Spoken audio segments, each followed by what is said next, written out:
All right, so we are kicking off a brand new series tonight, and it's called Moods. And before I tell you what it's all about, I have a quick question for you. What is your favorite song? I don't have them. You guys don't have favorite songs. You listen to music, right? Yeah. I love my songs all equally. You love your That is songs such a all lie. equally. Okay, Half the Marissa, Man. what is it? Half the Man. Half the Man? It, Okay, Half the Man. Half the Man by... Brad Paisley? No! I feel like he's got one of those too, yeah. Yeah, he sings a song about his stepfather or whatever. Half the man you didn't have to be or whatever. Half the Man.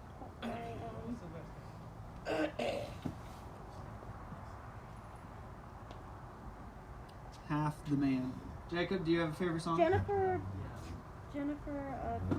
Oh, I do have a favorite song. Jennifer, Smell okay. What's your favorite song, Jacob? Warzone? Okay.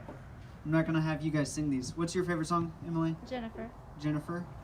Okay. Jennifer. Jennifer, that's Oh the my name of the song? Yeah, that's the name of the song. Okay. Do you guys have favorite songs? Yes? Yeah? What is it? It's Midnight Love. It's Midnight Love. Okay. You have one? Yes. What's your favorite song? Never Satisfied? Okay. Cool. I don't know if I actually have a favorite song. And I'm being for real on that. I don't know if I really have a favorite song. So I know it's a tough question. Like, that's a really tough question because if you listen to lots of music, you like listen to a variety of different songs. I mean, if I need to get like in a good mood, you know what song I listen to? Can't Stop the Feeling. JT, yeah? If I need to get in a really bad mood, you know what I listen to? Can't Stop the Feeling. I'm just kidding. No, JT is my favorite by a long shot. Multiple concerts. I'm not gonna lie. We've been to a couple of his concerts. We love him.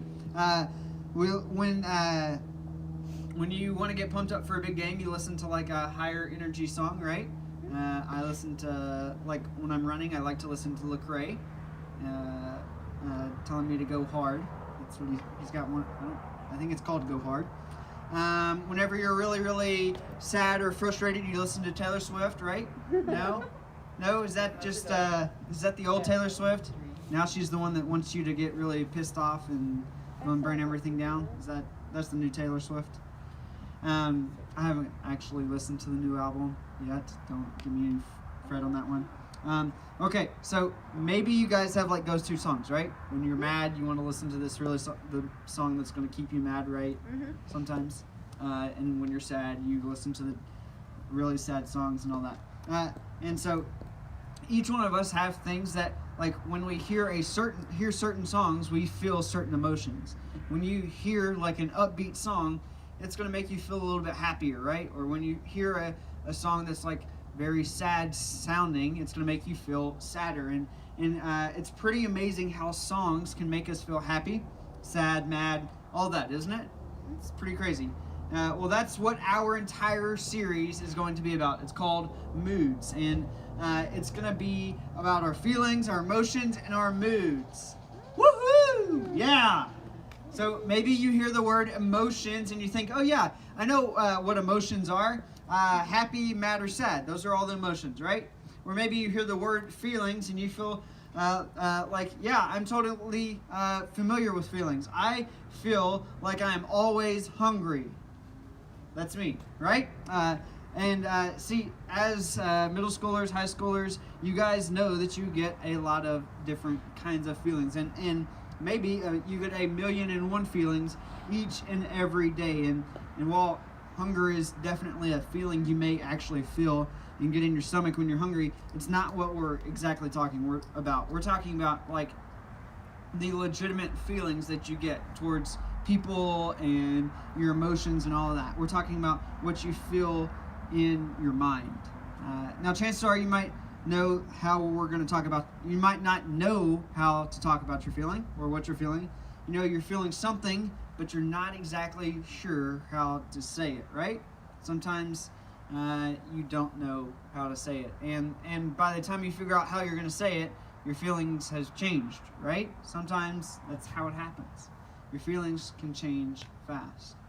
You feel like you really love to eat at this restaurant, and then you get something and it's cold, and your feelings for that restaurant are done, right? You don't like that restaurant anymore.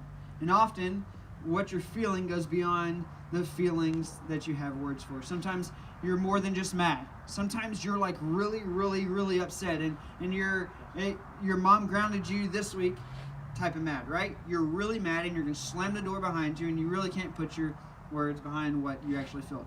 Or your sister stole your sweater kind of mad, right? Or your best friend didn't invite you to the party mad. Or maybe it's your parents are in such a fight again sad. Or you didn't make the team sad. Or you didn't get a carnation during lunch at school sad. Or maybe it's you scored the winning goal happy. Or you got the first chair in orchestra happy. Or you finally got your own room happy, right? Sometimes what we're feeling is so much more than just those short little words of mad, sad, happy, mad, all of those words. And sometimes what we're feeling is so much more than the words that we have. It's so much deeper than those exact things, happy, mad, or sad. It's kind of like a color palette. You guys know what I'm talking about? When you paint, you have your color palette. And sometimes you get the color palette and it has the very simple colors. You know what I'm talking about, with red, yellow, and blue. Completely simple. That's your primary colors. It's what you can make any color in the world out of. But sometimes our feelings are a little bit more complicated than that, and they're more like the secondary color wheel. I don't have one with me. I wish I did. And they're like the overlapping colors: the greens, the teals, the blues, the blue is a primary, orange, purples, all of those different. And they have all the different combinations of colors that you can think of. And honestly, it's exactly like how our emotions can be, right? We're all dealing with an entire artist's palette of different colors of emotions. Initially, we all become with the three primary colors of emotions. Ready? Red, mad, blue, sad, yellow, happy. Hey, they actually line up with them. And if you watch Inside Out, you know that that's what those colors go with. But as we mature, our palettes get bigger, right? You start to feel more complicated emotions and feelings. And we all get these moods and emotions we've never experienced or expressed before, right? They're on our palette now, and then the more feelings we feel or experience as we mature, the bigger our palettes have to become. And instead of just being our primary colors and our secondary colors, then they have to be like these tertiary colors and these combinations of what red and green and like all of these in-between colors look like. And so then our feelings become more and more complicated, and our palette gets bigger and bigger and bigger. And so I am no artist, right? I can't really paint or draw to save my life. I can try, and you'll get really like funny looking things out of me, but I'm great. But I can tell you, I've felt a big color palette of emotions. We've all felt a big color palette of emotions, and I've used many of those emotions or those colors like an expert painter at this point. And maybe you can relate. Maybe you've experienced some or all of the emotions as well. So what do we do with all of these moods? Here's what everyone in the room needs to know. Emotions are a good thing. Emotions are a good thing. And parents with girls are like, wait, we don't want too many emotions, right? We just want tame emotions, please. I want to be able to catch up at some point with what they're feeling, please.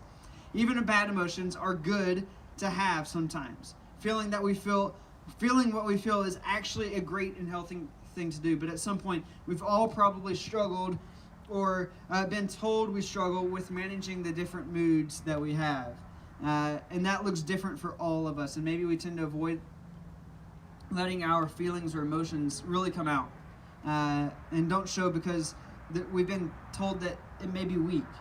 But here's the thing. Having feelings does not make you weak. It does not make you weak. It makes you a human. All of us have feelings and emotions. Or maybe you struggle with your moods because it feels like they last forever. Like the way you feel right now seems like the way you will always feel. You're sad and can't figure out how to get out of it. Or you're happy and you hope it lasts forever. And we've all been there. We've all thought that what we feel now is what we are all going to feel forever.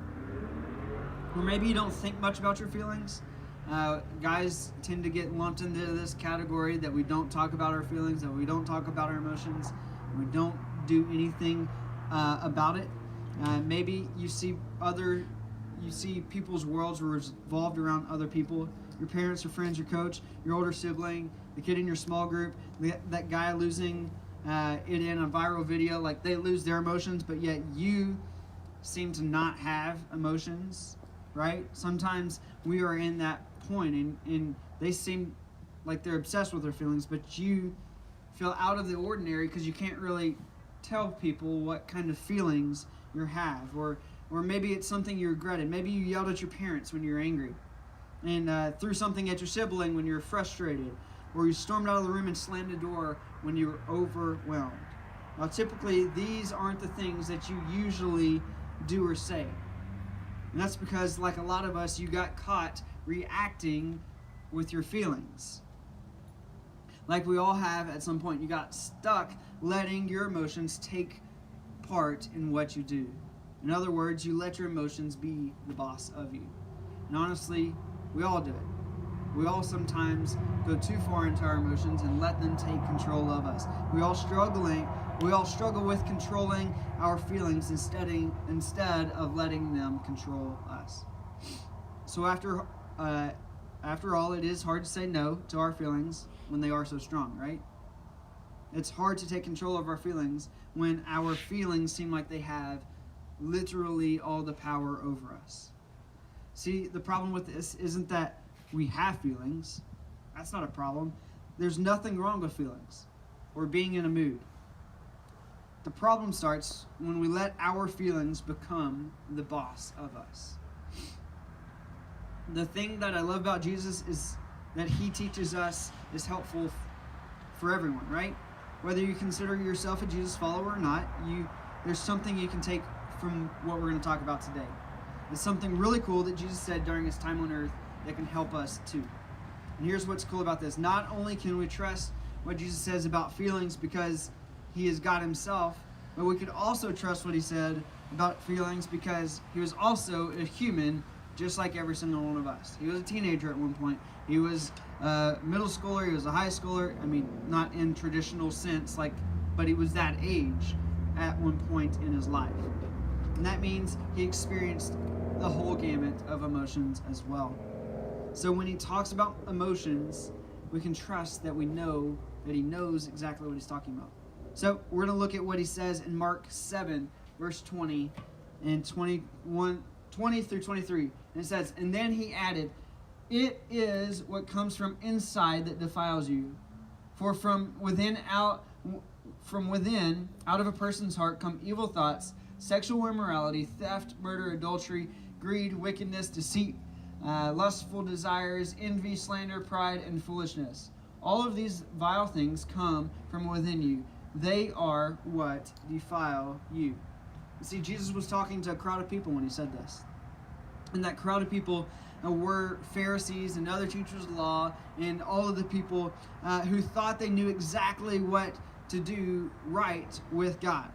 They knew the law. They knew the rules that had been passed for them down, and it had been passed down to them inside. They knew them inside and out. Like they knew them well. They thought living by the rules meant they were good. But Jesus, he lived in a way that was completely different. Jesus lived in a different way than the Pharisees did. If you've read the Bible much, you know that the Pharisees and Jesus, they butted heads a lot, like all the time. Because he was more concerned about helping people and doing things for people, and the Pharisees were more concerned about following the rules. And that's why Jesus started here pointing out that there's so much more to our actions or words.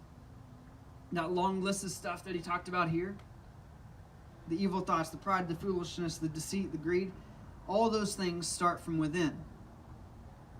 They are an overflow of what we feel in our hearts. And when we aren't paying attention, what we feel in our hearts can take over and become the boss of us and control what we do and say. And because of that, we need to take our moods seriously. We have to pay attention to how we feel, because how we feel motivates how we act. Our moods come out in our words, our actions, our choices, and so much more. Now, I get that isn't exactly easy. It's not easy to just say, okay, I'm going to control my moods and my actions all through this. We not only have to identify what we feel, but we also need to pay attention how it makes us act, right? That's hard. How are we supposed to not let our feelings be the boss of us when they get so strong? Well, I think Jesus understood that it was going to be hard, and he knew that whether you're 11 or 103 years old, this was going to be a struggle, right? To let your feelings not take control of you. And that's why Jesus also said this in Matthew 11, verse 28. It said, "Then Jesus said, 'Come to me, all of you who are weary and carry heavy burdens, and I will give you rest.'" See, this feelings stuff is hard. Jesus knew exactly that. He knew that feelings were hard, and that's why he offers to do it with us. When we're feeling something and it's intense, Jesus tells us to come to him.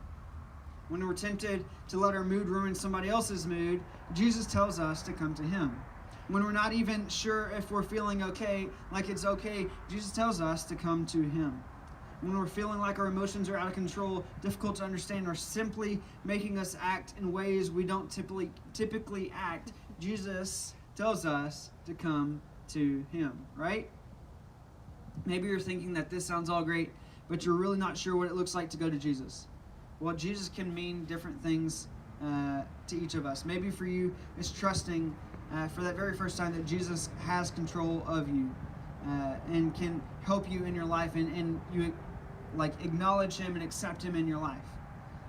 Maybe for you, it's reading your Bible. Maybe it's praying or singing worship songs. It could be talking to Jesus directly about what you're feeling and asking him to help you get through it. Or maybe it's simply remembering that Jesus knows what it's like to have big feelings. You can be comforted that he's right there with you. And here's what I want you to remember. Last thing. When you feel like your moods are controlling you, Jesus will give you rest. He'll give you help. He'll give you a break from the weight of your feelings.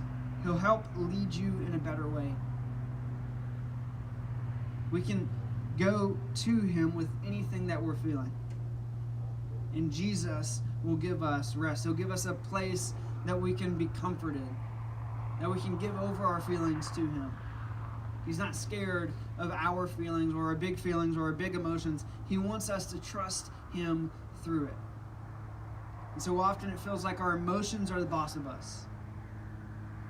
But because of Jesus, emotions don't have to be the boss of you. So what's it mean? Number one, try to think, what's it mean for you guys to, number one, try to think of the top one or two emotions that you have the hardest time controlling. And think of the ones that end up motivating you to do or say things that you normally would not do. The ones that end up bossing you around more than you'd like. Maybe it's rage or sadness, frustration, fear, anxiety, resentment. Whatever it is for you, start paying attention to it. Start paying attention to your emotions. And remember what we said, it's important for you to pay attention to those feelings. And when we do or say something that isn't what we would normally act like, stop and think about it. And think, why did I act that way? The truth is, it may be difficult to do this in the moment, right? It may be difficult in the middle of you getting really mad and frustrated with your parents to stop and go, why am I super mad at them? Is this really because they grounded me, or is it because I know I messed up and I'm mad at myself? It may be hard to stop and realize that in the moment, but sometimes it's needed. Number two, I want you to talk about your feelings. For some of us, it comes super easy, right? Others of us, it does not come so easy. Some people love to talk about their feelings and what makes us feel that way. Others of us, it isn't very fun or easy. For some of us, talking about our feelings, well, it sucks. And it's terrible. And I'm not saying that we need to pour out our hearts or our emotions to people. I'm just asking each of us to identify what we're feeling and to tell somebody about it. Tell someone when you're upset. Maybe they can help you work through what you're going through. Tell someone when you're mad so that maybe they can talk you into what you're doing and why you shouldn't be mad about what you're doing. Tell someone when you're sad because maybe they can help comfort you and bring you out of the sadness. Talk to somebody about it because they can help carry the burden with you just like Jesus said he can. Find a safe person, like a parent, small group leader who you can talk to about your moods. Somebody that can help you identify those and help you get out of those moods. And number 3, be kind to yourself. This one is so important. And if there's one thing I want you to remember today, it's that feelings are not bad. Feelings are not bad. And feeling them, talking about them, or experiencing them is not bad at all either. Remember, managing our moods wasn't going to be easy, right? So be kind to yourself when you don't get it right. Don't beat up yourself. Don't let your feelings be the boss of you. Take them to Jesus and help him help you take the next step in that. And remember, emotions don't have to become the boss of you. Let's pray. God, thank you so much for loving us. Thank you so much for sending your son to die on the cross for us. And God, thank you so much for him being able to take on our emotions or our feelings so that you can carry the burden for us, God. And to make us feel better, to make us feel like we're lighter, to make us feel like we can process and move on from some of the emotions, the bad emotions that we're feeling, and to be able to dwell on what you have for us. It's in your son's name we pray.